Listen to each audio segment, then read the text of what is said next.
Hey guys, I was listening to one of my podcasts and they were talking about how the um, listen numbers drop during the last week of the year. Isn't that interesting? Because um, people still would listen on holidays and such, but the last week of the year they don't listen. I mean, personally, I listen to podcasts when I'm in the gym. So maybe people aren't going to the gym or work and they don't have the allocated time for listening. Or maybe they listen to other things like Christmas music. Yeah, but it's after Christmas. Or they were getting ready for the New Year's. I think everybody's just hangover. For a whole week. What did they put into their eggnogs? You start drinking on Christmas and you stop at New Year's? So, as a brilliant mathematician, I have calculated this, that the episode we are recording will be on that period. So I thought maybe we can, instead of doing something about a current technological event that people won't listen, we can do one about a movie that is vaguely snow related. And Kinda sci-fi? so that, yeah, kind of sci-fi because we are technically a technological podcast, but also with a social angle because we are that too. And so that people would be inclined to listen even after the holiday season because the movie is still the movie. And weather will still be cold. What do you guys think? Do you want to talk about the movie that we have watched in order to prepare for this episode? Yeah. I think that's a I great thought idea. others will be joining me. Yeah. So then, hmm. our somewhat awkward introduction aside, today, dear listeners, we have a special episode for you in order to commemorate the special time of the year. We are going to talk about the movie Snowpiercer. 2013 movie. Yeah, not the TV show, like it's a Netflix show actually, not a TV show, not the Netflix show, which is interesting with good visuals and good themes and such. The movie, which is different on those regards. I mean, okay. So maybe we can first talk a bit about what is in the movie, and then we can talk about what we think about the movie. And as always, if you think this particular deviation from our regular format is more fun than the actual episodes, feel free to comment on our social media so that we can do more of these in the future. So, Mr. Binary, what happens in the movie? Well, Snowpiercer is about a class rebellion that takes place in a I don't know how to explain it actually. Hang on. Let me Train? think this over. Like choof choof. Choof, Chugga chugga chugga chugga. Well, Snowpiercer is about a class rebellion that takes place in a train in a post-apocalyptic setting. We called it kind of sci-fi, and this was the funny thing about, because when we threw out this idea, when we were talking about what movie to do, when Snowpiercer was thrown like as an option, because I think I am one of the two people who watched this movie before. Isal watched it, I know, and I watched it. I watched knew it a that few times. sci-fi elements of it was very much like placeholders to hang ideas around, other than Yeah. rather than like actual sci-fi elements that is like intriguing or investigated in this plot. So I was like, I don't think we're gonna be able to discuss much around that, and that I have a feeling that is kind of what's gonna happen here. But the plot of the movie revolves around this. Haha, revolves. Like revolution. This rebellion that starts from the back of the train, tail. the tail of the train, that goes to the engine at the very front of the train, because as a very clumsy metaphor for class struggle, this train is compartmentalized in literary classes, Mhm. and we kind of follow this journey from the very back to the very front, where some poor world building is done, and we finish on again completely on metaphors and not actual investigation of like sci-fi elements or actual plot elements. I have a question for you, Binele. Yes. Um, why the world was frozen over? Was that in explained in the movie or it was in other media? Or is it was it in book? I think they say it in the passing in the movie that it is climate change, but it is also very No. much like Hmm. ingrained with the propaganda that is sold within the movie. So you're never explicitly told what happened. Hmm. All of the world building elements of the movie you hear from like second or third hand accounts, which kind of creates this unreliable narrator feeling with Mhm. it, which does not help sometimes because, like I said, the movie is like I'm gonna be. I think when we watched from everyone's reactions, I think I have the most positive reaction to this movie because Mhm. this movie is like very adorable because it's very much I like mean, adorable is like it is adorable because like this is the clumsiest, like the most basic class struggle metaphor you can create a story around. Like it is very much really makes you think, doesn't it? Levels of like, what if there was a no, train? it doesn't make me think. It just makes It me does get make me annoyed a little think. bit. I mean, of course, at some point I was questioning what are they eating? Or is this cannibalism? Or is this kids? Like, are these our kids? Like, there's those kind of like elements of how can you place a society inside of a train? That's the questioning that I had. Like, how would that work? And can we do it a better way? I was just constantly thinking about that during the movie. I don't know how it was for you guys. I mean, I personally really liked the movie. Binali, I mean, I obviously don't know how much you liked the movie, so I can say I liked it more than you. But Oh, um, I love this movie. I really liked the movie, and I agree with the notion that it was an adorable movie. But I disagree that it's a clumsy metaphor. What I was thinking is about the movie is like I see the way they want to make some references to social structures, social classes, but it says behind the some logical elements, illogical elements actually, because the way they built the train or the way they built the world, in that sense, there are some things that can't be explained. There are some illogical things like we didn't get the reasons behind. Maybe if they were explained better, we could have not we could not we might not see those things like Elif says, like what they're eating, how they are living their lives, how they are still surviving actually, and we don't see that, and we don't understand why they're on the train in the first place. Maybe that's a thing they don't want to explain in the first place. Like Binali said, like maybe they don't need to live on trains in that world, but they are believing so. But maybe to explain this, they should have explained us they need to live on this train so bad. But after that, we can learn that they don't need.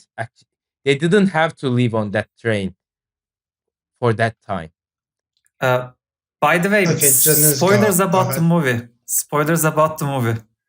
Warning. You are warned. But Okay. we still don't know actually about in the movie. It's not explained yet. But the way I see mm, a better world building, you need to. see through the your main characters or your character's point of view. If they believing in they need to live on this train, for example, or they need to eat that food to live. It's the best food they can get. We need to see from that perspective. We need to believe in that. Exactly. But Exactly. during that time we were watching the film, we were questioning all the things. So Mm-hmm. I think the concept can be good because like there are actually it's a book, I guess, Mm-hmm. and they A visual put the novel, I film think. after Yes, comic book, comic book. Okay, and I don't know the comic book, so graphic I novel. can't comment about the It's graphic novel. same thing. But there is a TV, I mean, a Netflix series about it as well, and I think they can maybe better uh, build the world in that mediums. But in the movie, there wasn't enough time to explain all of this so that we can believe in those things as well. But I can, as far as I know, like I only watched one or two episodes of the Netflix series, and the world didn't get me into it, so I stopped watching. And afterwards, I tried to understand the world, and like I watched many YouTube videos about this long before watching this movie Mm-hmm. with you. So I only watched some YouTube videos explaining movie and Netflix series and then graphic novel, or I don't know. I was bombarded with information that I still didn't get why they're on the train or like how I mean Exactly how we end up here. I didn't understand how train works. I mean Yep. Yep. like it should be the first thing they should explain, because like if we are living on this train and this is the only life exists in the world now, because in the first scenes of the movie they're explaining it, and as well as on the Netflix show it's the Mm-hmm. intro basically. So Mm-hmm. we Um, need to believe how train works. I mean how train the explanation of the how train works to the uh, travelers, passengers. So we need to get I this. We don't actually I need to ha- know the real reason, the I real have to thing.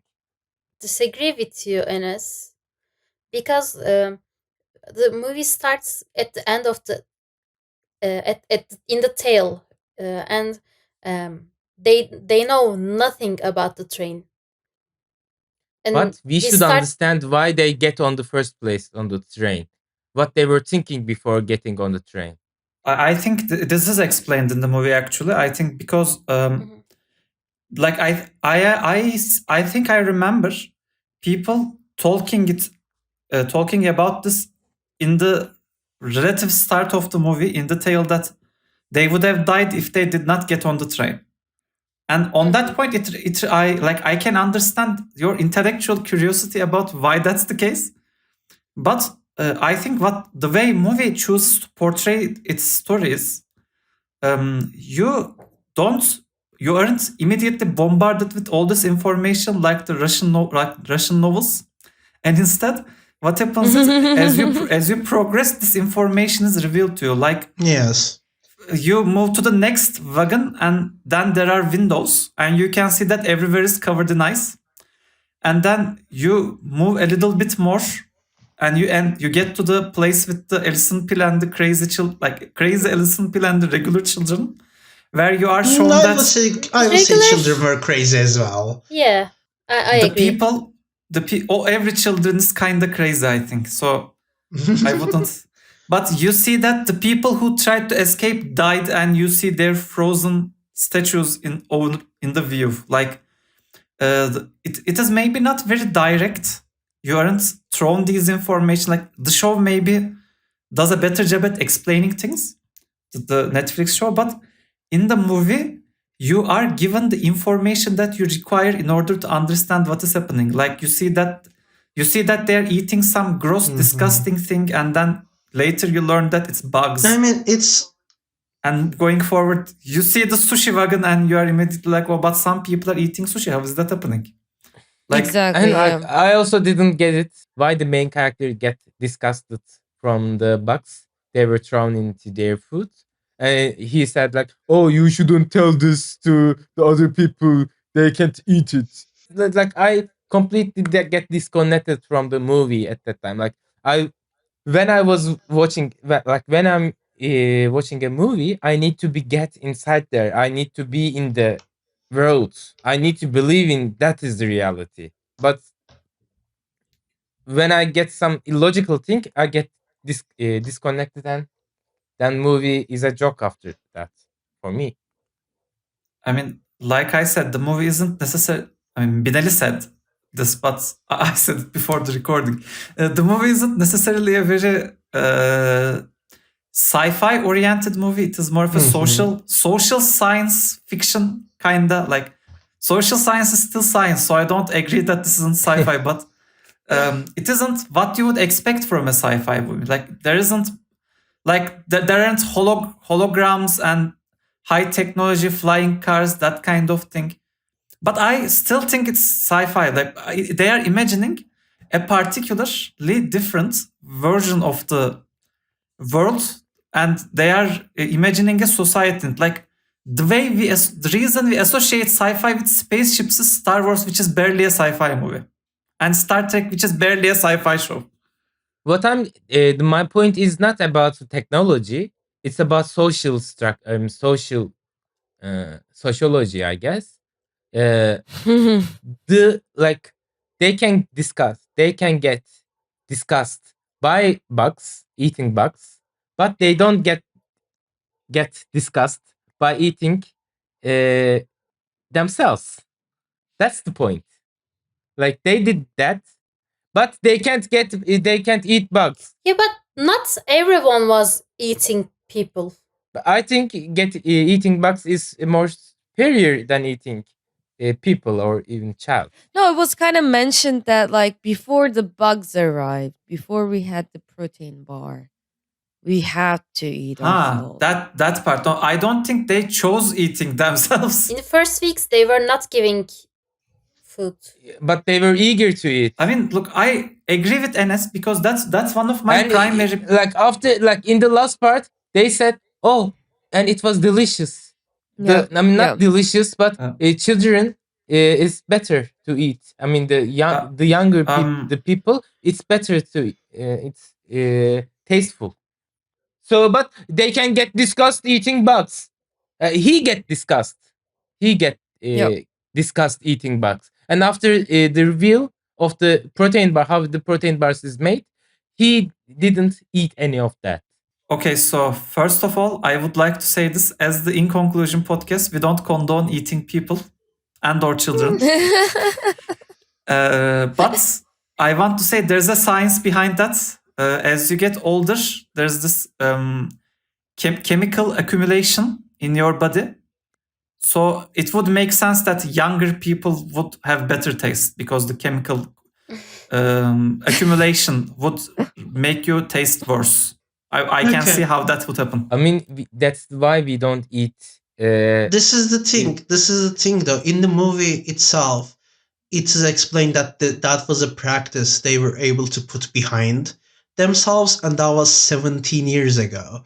So by the time of the Curtis Rebellion, by the time the movie happens, this is something they already don't do anymore. So yes, for that generation, because they also talk about how there are generations on the train that grew up on the train, they never saw the world without the train. So it is, I think, at least on some level understandable that he would not want people to have the drawings, because he tells the painter guy to not draw that part, to not distribute it to the people. And I think it is on that level understandable. And it is more see it as a way they are treated rather than the exact method of it is bugs. By the way, about the bugs, I also agree. It's been bugging me as well because you see the reason we consider bugs to be repulsive is thank you again, Elif. Thank you. You are a great audience. The reason we find bug eating repulsive is because of allegedly the places that bugs hang out at. Yeah, but everybody hangs us at the train. And not just that, but like that quantity of bug, they are like they aren't catching bugs around the train. They are probably farm raising the bugs. Exactly. So I don't even think the bugs would be disgusting. I think in that situation, bug is a perfect valid thing to eat. But Actually, think- it's like it is represented in many utopias that we will be eating bugs in the future. Like it's the better option they were presenting. There are people who are like maybe 1 in 100%, like 1% of our audience who lives in countries that do eat bugs. So I don't even categorically disagree with eating bugs. I like I said, I think It's not mainstream. It's not common as chicken. I mean, we don't usually eat bugs, but I think bug is eatable. Like again, in such a situation, I think bug is a perfectly valid thing to eat. Yes, that's what it's saying.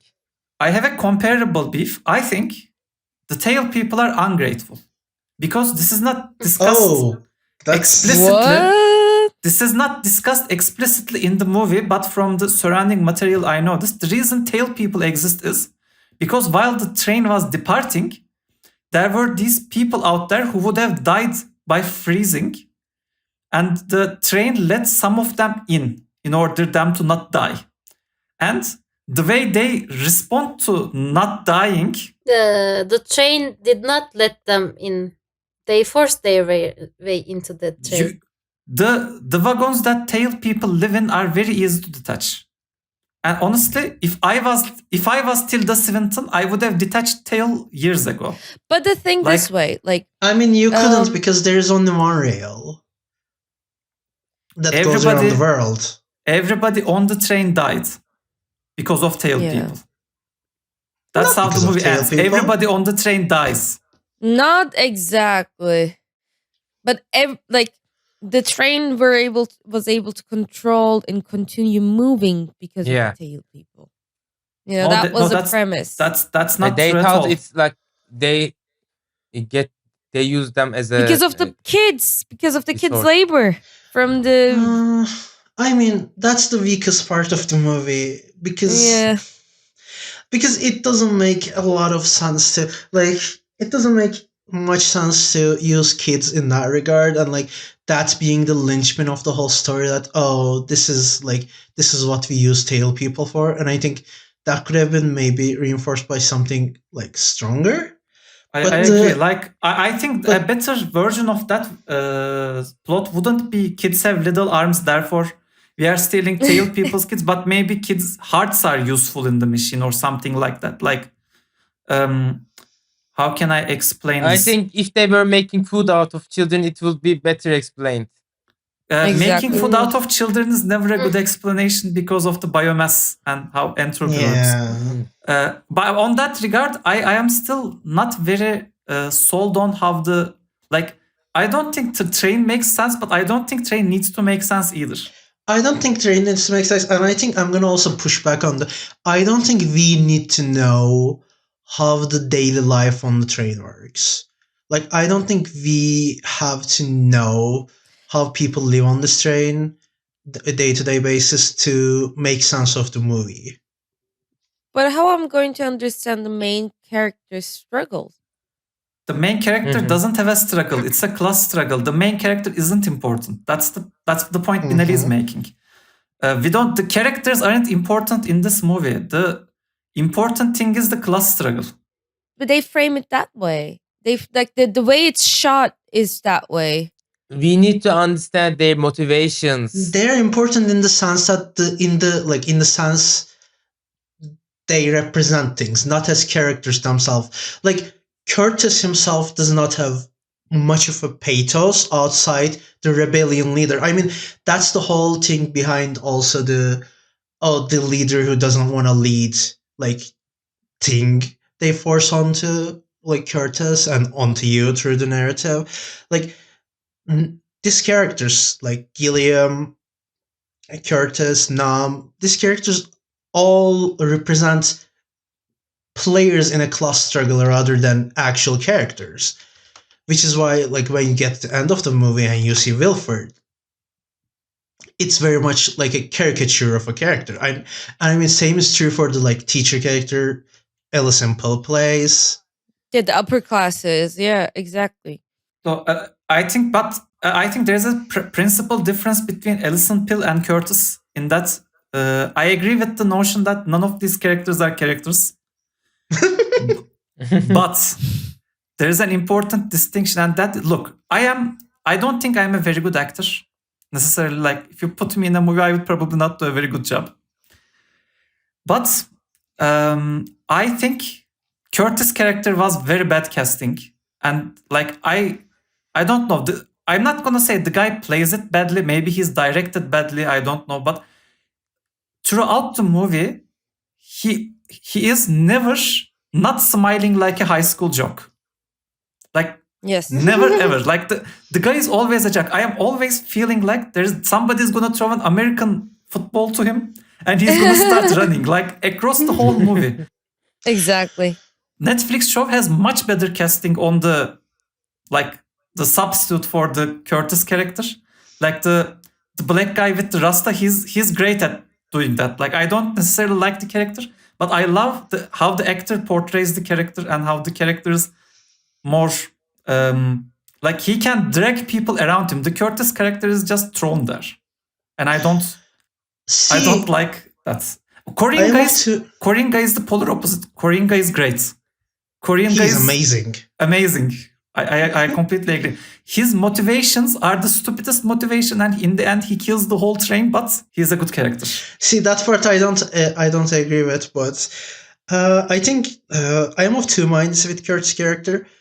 I can see, like, I agree with things you said in terms of casting. Like, does this character feel like he can actually rally people around him? Curtis in particular. Rest of the casting is great. I love Tilda Swinton. I love Alison Pill. Sean Bean was a better Wilford. Sean Bean was a better Wilford, but that's not the point. Oh, is Sean Bean Wilford in the series? Yes, he's and he's great at it. I love how Sean Bean plays bad guys. Like he's so good at this. Like he's both genuinely intimidating but also too charming to resist. He's great at that. Like this Wilford, but this Wilford isn't charming. He isn't trying to be charming, so it's fine. Yes. Like I think with the Curtis though, this I would say hard-boiled, like not very charming character kind of works in that Curtis is very much a fabricated figurehead, right? Like in the text of the movie, he's like propped up by Gilliam, and he's very much a cultist. Gilliam is the Kılıçdaroğlu character, right? Yes. Yes. Played by John Hurt. By the way, John Hurt is great actor. Like I really love his work. Rest in peace.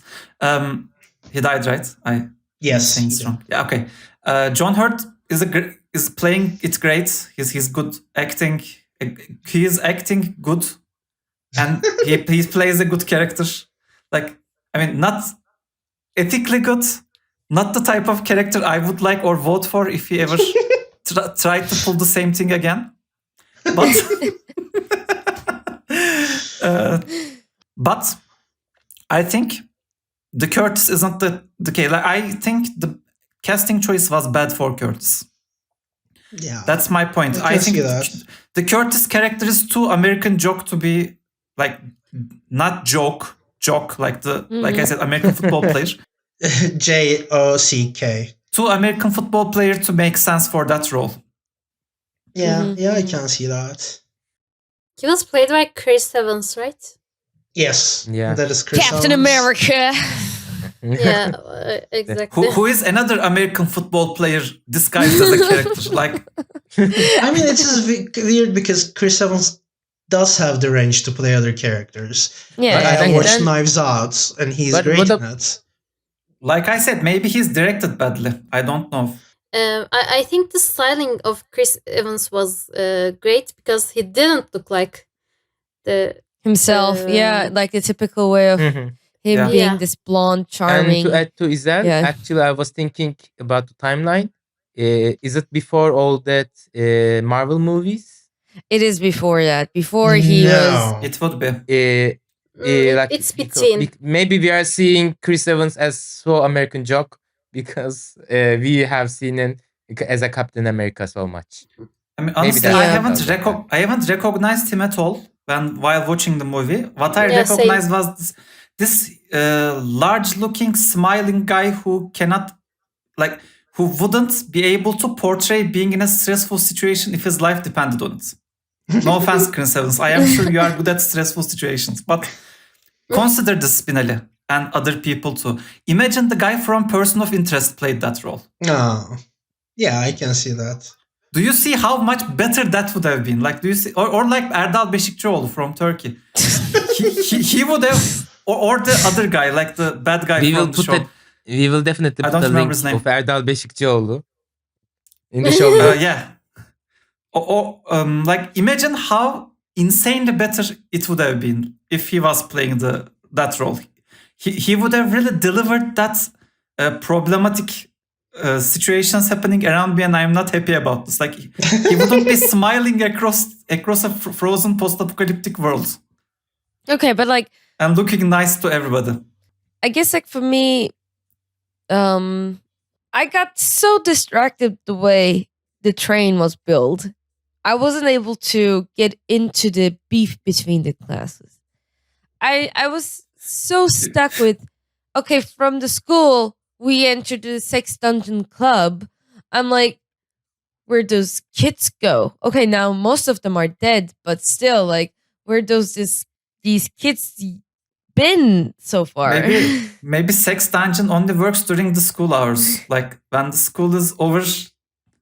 The place, the compartments they use as homes is behind, not after that.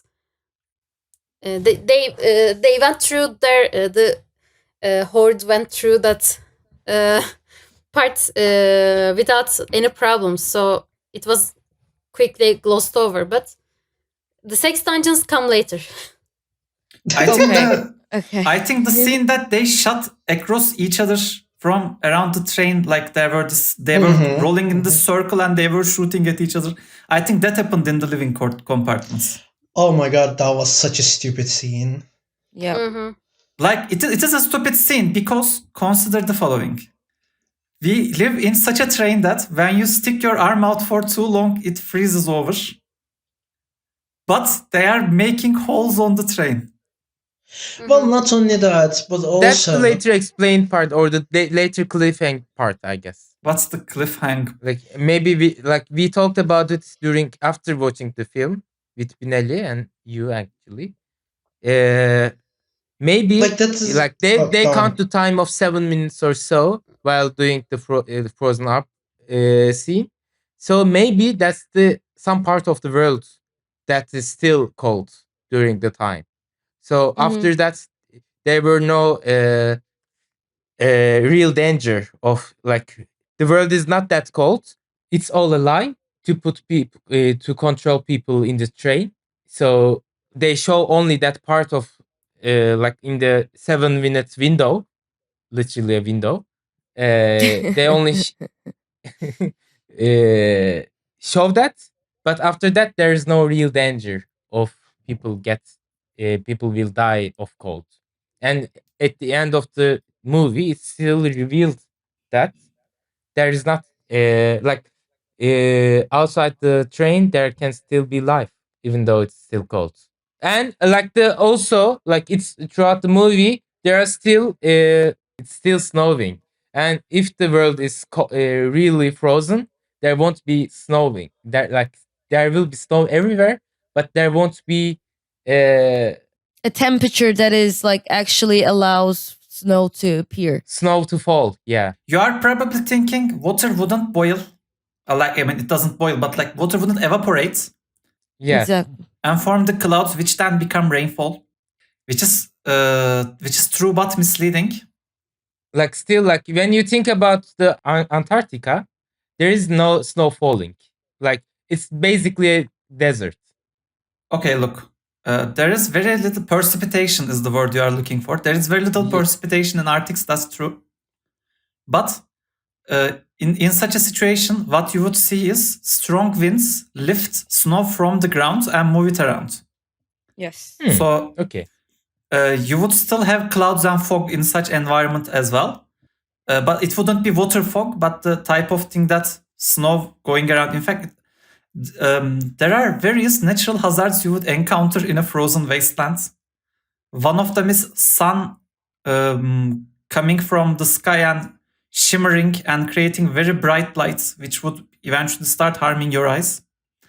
And they would wear things similar to sunglasses in order to avoid that. When the British encountered Inuit in the Northern America, Inuit people,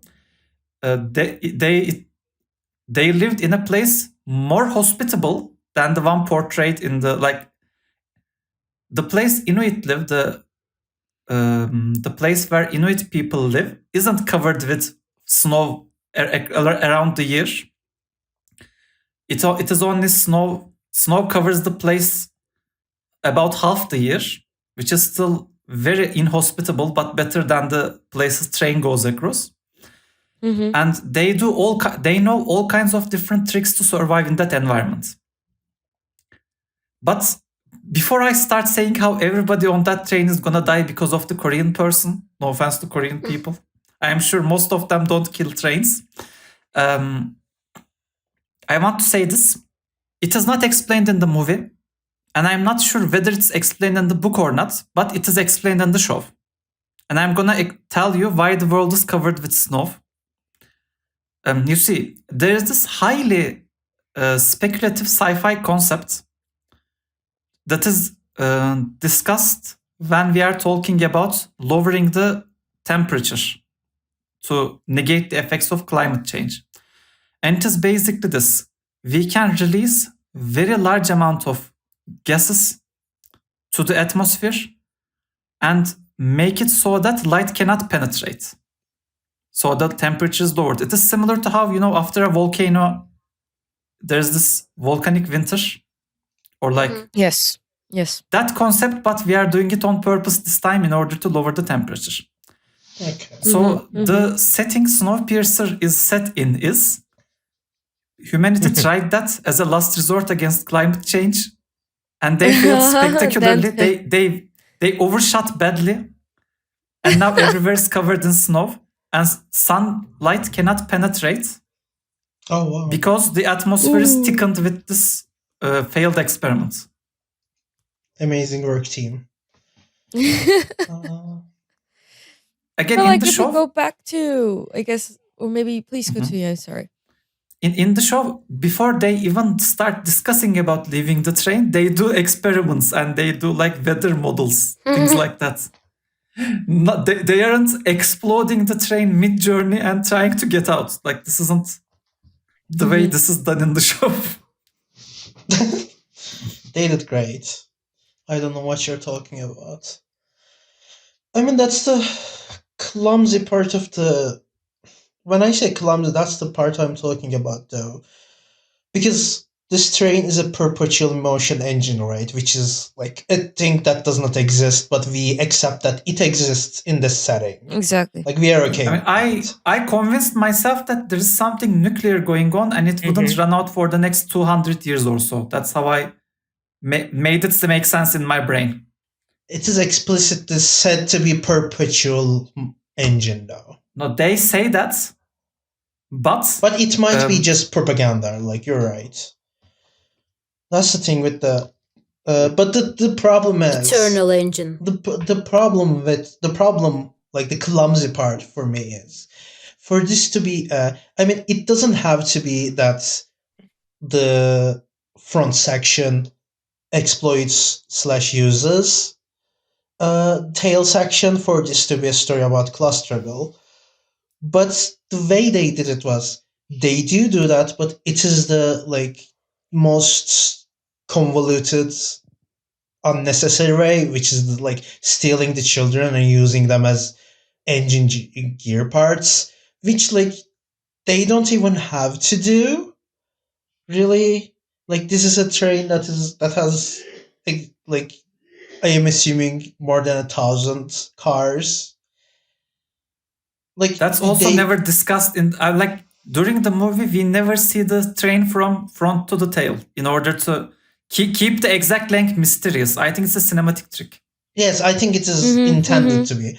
But the thing is, again, the reason I call it clumsy is because, like I said, you don't have to make it so that front exploits the tail section for anything other than like because they can. Like you don't have to make it so like the train depends on tail section, but the way they made it depends on tail section and their exploitation was like very weak.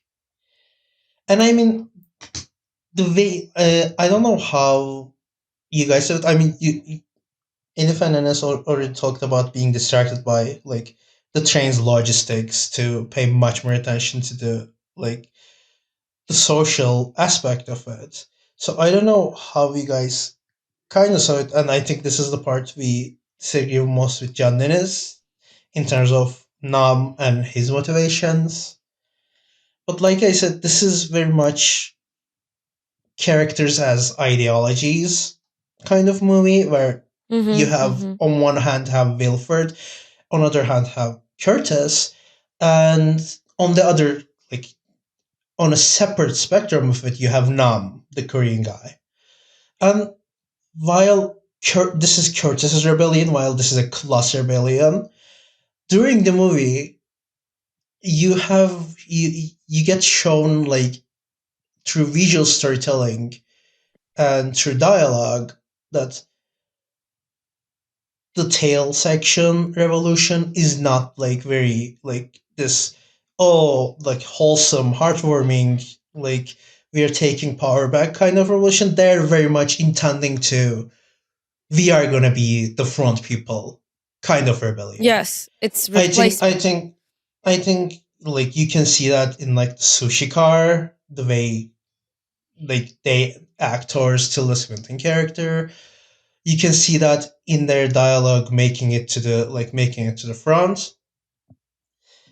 And I mean you can see that in the very end because Curtis was very much like almost okay with like going ahead with Wilford's plan and becoming the head of the train. Like he was completely broken at that point. How how much Till he saw the suffering kids. which was very again I do not. Does that make much sense? No, but again, I blame the clumsiness of that whole thing on it. Like, it is kind of laughable that he gets this like return.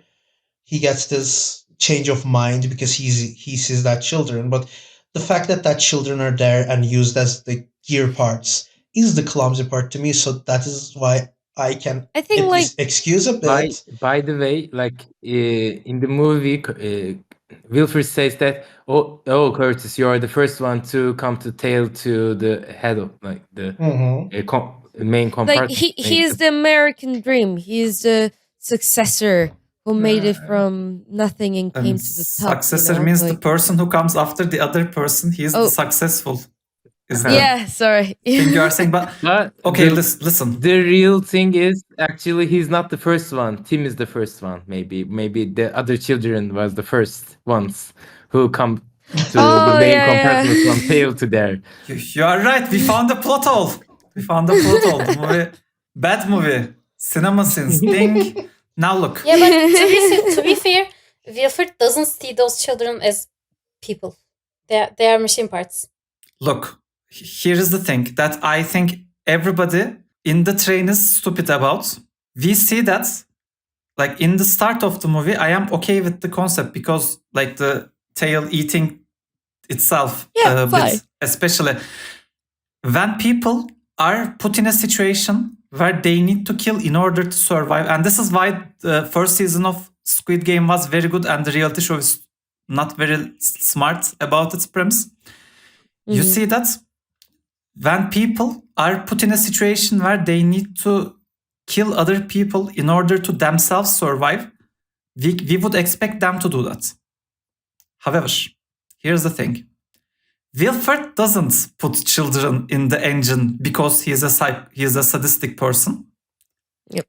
He is doing this so that everybody in the train doesn't die. Yeah. And I don't think let's not put children in the place and let everybody die is the right solution to this problem. Put in the same situation. Put in the same situation.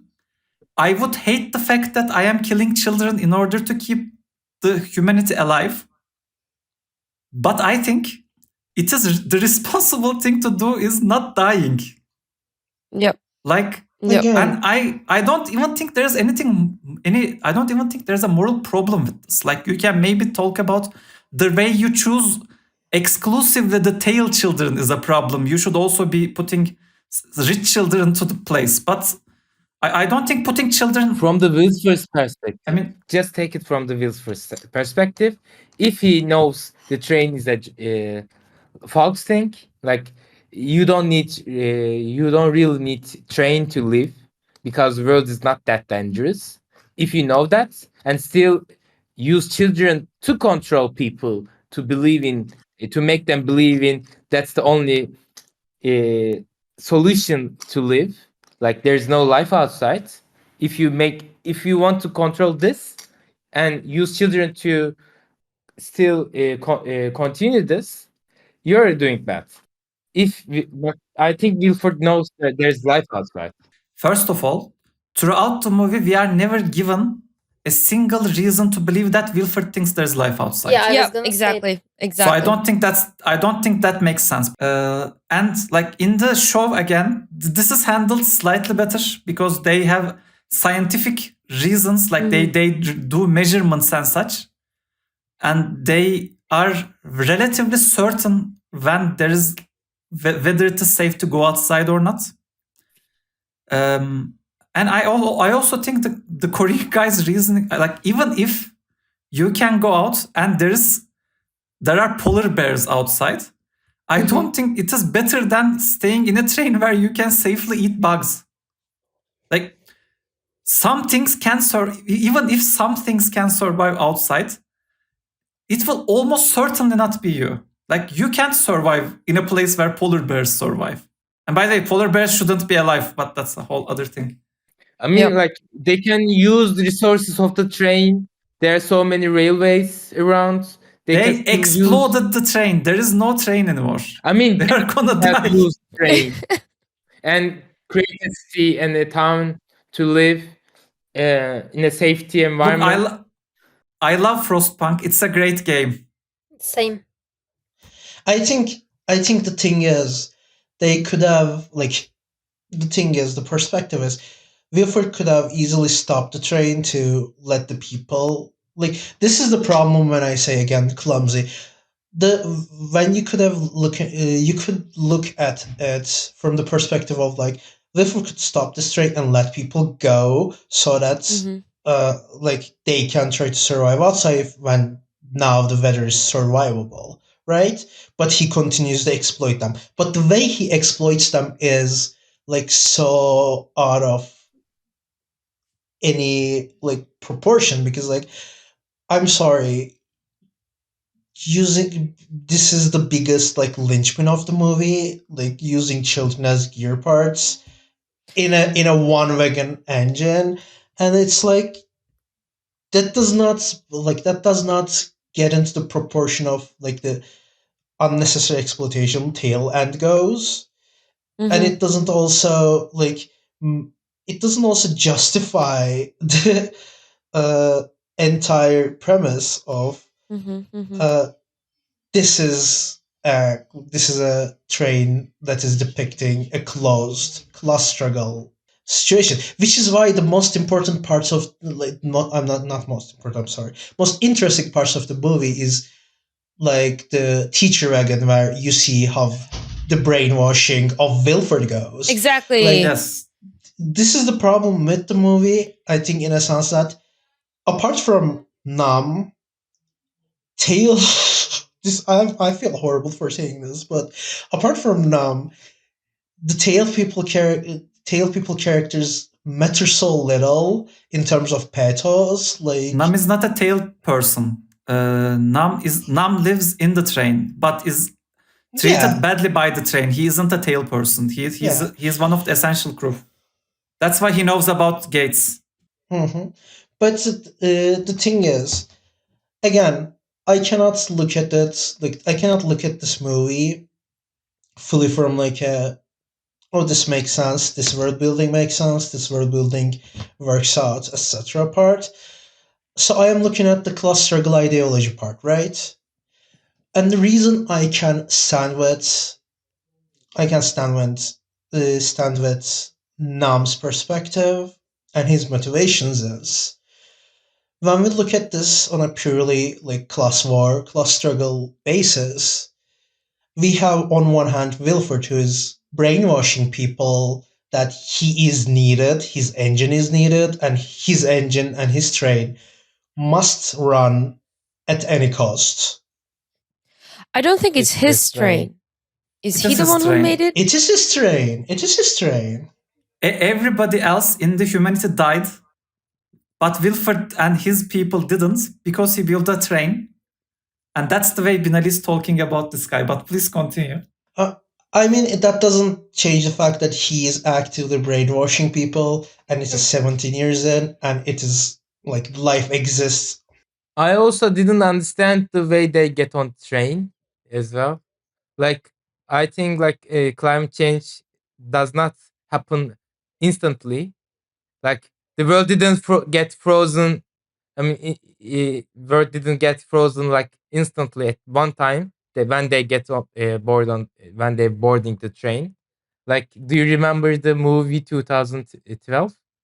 Like the world was going like a big tsunami or so. Yeah. Like Yeah. the ocean were grazing, and they need to get on the boats immediately or they'll die. And also they let some of the people to uh, board on the boat at the time.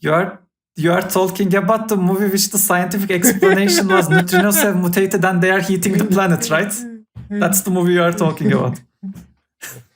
God damn it, there are brains special about that movie. I mean, the movie was bad.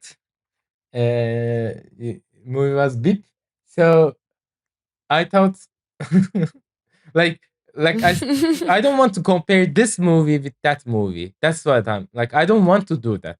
So I want some kind of explanation around. Mhm, So first thing is that mhm. the second thing is like I don't really understand how life continues throughout the time of the 17 years, because I thought maybe if they're boarding earlier than the frozen, like things going really bad, there will be still people around like in the first 5 years or so, or 2 years or so, for example. So how they were perceiving the train and the railways, how they're interacting with the railways, the rail lines actually. Why they don't use fire? Like why people didn't use fire? Is everything like is making fire impossible? Can you be more specific?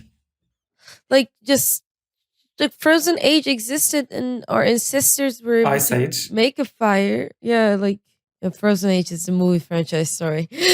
That's one of the weaknesses of the movie. I still vehemently believe that even if polar bears can survive 17 years later, they would have died in between. But Yeah. But I think that is the point that the life outside never stopped. the scientific explanation behind the coldening of the world is that there's an experiment that gone wrong, and like in maybe 1 or 2 years time, the whole world is frozen over. Wilford, as a scientist and a rich person, Wilford is like this Twitter owning. Elon Musk. I wasn't gonna say it anyway. Guys, you're being ridiculous. The train actually works. As a rich and smart person, Wilford saw that this was gonna happen in advance and built a train in order to avoid this. Okay. First, that's not what happened.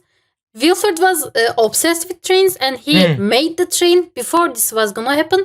And when they learned about the coldening, they made changes to the train so it would still work after the cold.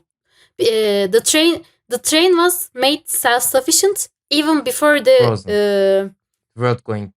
the apocalypse in Yeah. quotes happened. That makes more sense. Oh yes, you wouldn't know this in the movie, but the rail track is actually built in such a way that you would see all the important landmarks of the world in a single round. And the train would go, and one round would take 1 year. Like when you see the same landmark again, a year has passed. So it makes sense. Like if they were get on board with the people who believes the world going to be ruined after some time, and the tail people after like tail people can be the people who like after the world gets getting colder and they jumped into train afterwards during the train's move. Maybe they are the last people who. I think most of them were the laborers who built the train, like the people who worked in the compound. Not all. In the in the show, the people who built the train are third class passengers. Oh yeah, because there are more classes in the show. Like there isn't just tail people and the sushi people. There are middle people, working class. Like they more closely resemble a class struggle where there is a middle class that is not very. I mean, if we were to go with the class struggle, like Marx would argue, there is no middle class, and it's basically two classes. Yes, one of many reasons Also, why like, Marx is wrong. we don't. Yes. But Not exclusively, but like like if you were to read it in that lens, quickly, like eventually you, like the actual top 1% in this case, like the head is probably the capitalists and the bourgeoisie, and I guess that's the part when I feel like it's kind of representative of, like, it utilizes a lot of different class representations, like being gear, being an actual machine part, and like the newer generations being born into it, and the only way to get out of the struggle is to destroy the master's tool. But no, for what cause is like the final message I'm kind of lost with. Like, okay, we're going to start a new society with new order, whatever is that might look like, but the polar bears is outside, and I have a kid that's supposed to be my brother almost, and I'm a young woman, and we are racially ambiguous, like you know what I mean? Like there was so many coding happening at the end. No, I don't know what you mean actually. No? I don't have a single clue what you mean actually. no, I kind of understand. I kind of understand what you are saying. I think what you are saying is, and I agree with you, Elif. They have tried to bend the story in such a way that in order class struggle to make sense, everything else doesn't. Yes. Exactly. Yes, that's the. In order to emphasize the class struggle, they needed to make such a setting that as NS doesn't find the setting realistic, because in order the class struggle metaphor to make sense, you would need to create a scenario so unrealistic that it would be like, there's this Turkish phrase, it stays with your hand wherever you hold it from. Like it's breaking apart as you are holding it. Neresinden tutsan elinde kalıyor. That is the type of setting we have because of that. You say that, but I think it's completely opposite, because they didn't even make, like, they built in all these things that doesn't make sense, and they don't even help you get the class struggle, because like I said, there is no real exploitation that continues Is the happening. system. Yep. I think the greatest problem, the kind of the problem I have with the whole premise of the stories, and this was also true in the show, but much more so in here, in the movie, is, do you know the rebellion they are referring to that ended up with bullets being run out, that they passingly mention at the start of the movie? Yes. Exactly. Yet there were still bullets left. I need more bullets. Not my point. I don't think there exists a single human being in charge of that train. Like you can pick whomever from the society.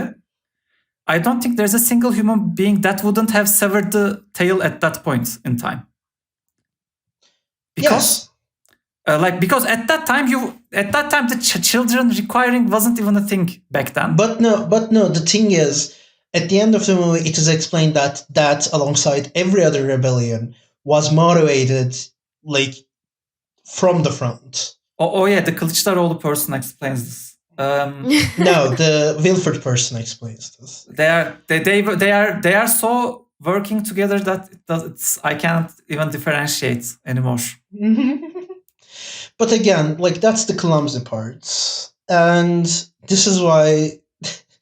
Because the is system why- is broken and the system itself is recreating itself. And even though if you want to save the train, you cannot really save the train because it's been created for that specific system.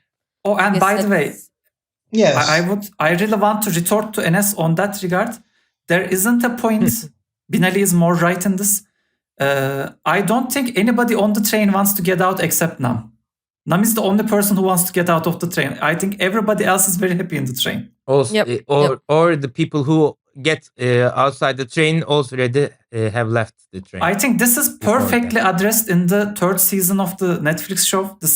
The same conflict, but there it isn't like I really like the third season of the Snowpiercer show in Netflix. I think the people who has problems with the movie can watch the Netflix show and their problems will disappear.